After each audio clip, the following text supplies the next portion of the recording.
8 округ, Акаев. Урматтуу депутаттар, 2 мүнөт убактыңыздарды алганым үчүн барыңыздардан кечирим сурайм. Анткени бул жүздөгөн адамдардын кайрылуусу болуп калды, мүмкүнчүлүктөн пайдаланып. Адылбек Алиевич, Алай менен Чоң Алайга кече кар калың жады.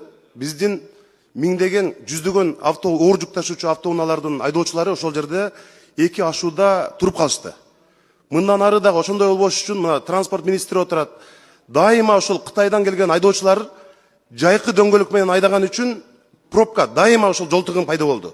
3 күндөн бери ошол жерде жаткан жүздөгөн айдоочулар бар мына. Мен азыр видео звонок менен дагы булардын баары менен сүйлөштүм.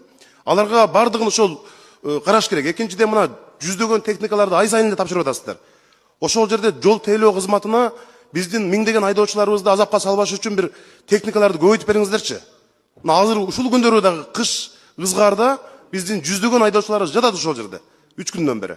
Ушуну Адылбек Алиевич азыр эле тапшырма берип коюңузчу, мындай жол тейлөө кызматына кошумча техникаларды тартып, анан жанагы Кытай жарандардын айдоочуларды жайкы дөңгөлөк менен чыгып, бүтүндөй жанагы жол тыгыны пайда болуп ал жерде абдан чоң бир азап менен ошол жерде күн көрүп атышат азыркы күнү.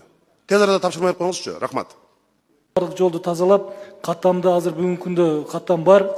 Тоң мурунда тазалоо үчүн ал жерде видимость болбой турду, 1 саат борон, туман болуп, 1 метр, 2 метр зор көрүндү.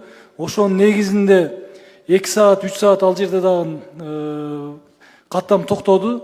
Бирок чектөөлөрдү киргизип, биз мына жол коопсуздугун камсыздоо кызматкерлери менен, гаилер менен биргеликте аны жөнгө салып, бүгүнкү күндө азыр тынымсыз каттам бар.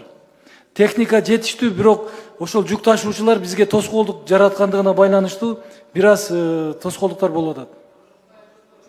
Кытайлар, ошол сиз туура айттыңыз, летний дөңгөлөктөр менен сеп жок, булар келип ушундай ыңгайсыз шарттарды жаратып атат.